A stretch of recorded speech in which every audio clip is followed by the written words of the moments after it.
Nos últimos dias 13 e 14 deste mês, o diretor de obras do município, Odilon Costa, esteve na cidade de São Paulo, na sede do CREA, fazendo um curso de acessibilidade e mobilidade. Odilon, o que vem a ser este curso?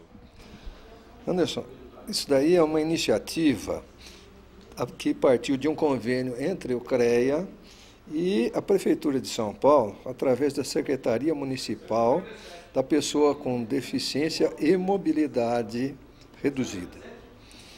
O que acontece é o seguinte: nós temos uma série de leis, normas, que estão sendo aplicadas, mas de maneira muito empírica. O grande problema nosso é o seguinte: você imagine que geralmente se pensa que a pessoa com deficiência, que na verdade é até um termo um pouco complicado de se aplicar, porque na verdade todas as pessoas têm um ou outro tipo, em maior ou menor grau de deficiência. Sem contar o seguinte, os aspectos temporários. Uma pessoa que tem a perna quebrada, por exemplo, ela tem a mobilidade reduzida. Essa deficiência é temporária, tá certo? A grande questão é o seguinte: como é que a gente pode criar um ambiente onde a pessoa tenha acesso a todas as questões aonde ele tem direito, aonde todas as pessoas podem participar?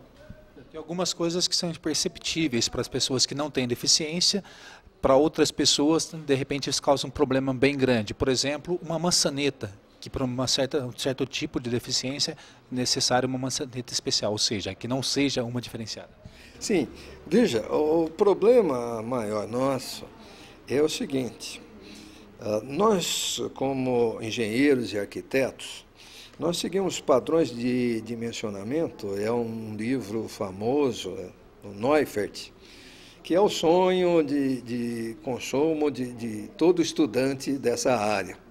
Porque ele tem todos os parâmetros de dimensionamento: altura de mesa, largura de portas, raios de giro de automóveis, caminhões, tem praticamente tudo. O único problema é o seguinte: esse Neufert fez uma pesquisa muito extensa, mas utilizando como elemento tipo um cidadão alemão, loiro, de olhos azuis, 1,80 m de altura, 20 anos de idade, certo? E isso não se aplica à maior parte da população. O objetivo nosso é que todos tenham acesso aos bens. Então veja, por exemplo, o seguinte, como você citou, a famosa maçaneta de bolinha, que se coloca normalmente nas portas de entrada, ela é arquitetonicamente muito utilizada pelo efeito visual que ela tem. Só que uma pessoa que tem artrite, por exemplo, ela não consegue manipular essa maçaneta. Então, o ideal seria utilizar as maçanetas de alavanca, onde a pessoa pode, com o simples movimento da mão, fazer a abertura da porta. Outros elementos que são, às vezes, muito simples também e que passam despercebidos para a gente.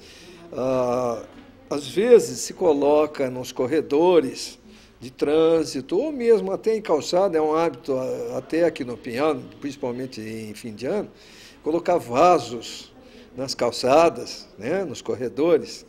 Isso daí, para um deficiente visual, é um complicador tremendo, porque ele espera que a faixa de trânsito do pedestre seja completamente livre. E daí ele vai perder a noção de distância e não aparece para o cego como se fosse uma área livre de trânsito.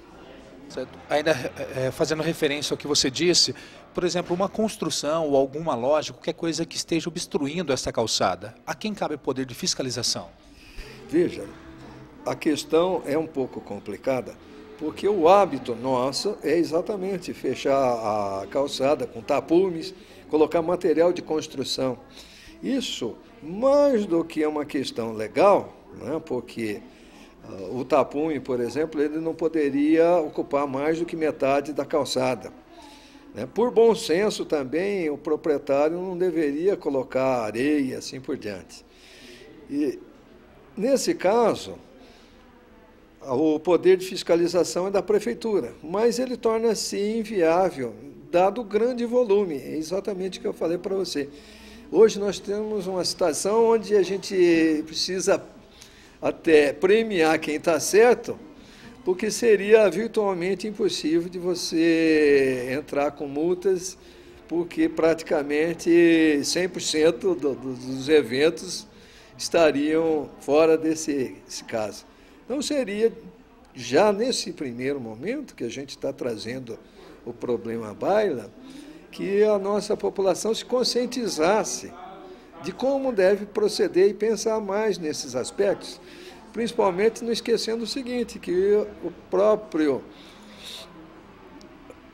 espectador nosso deve se lembrar que algum dia na vida dele ele vai precisar desse auxílio, dessa forma de acessibilidade, inclusive na casa dele.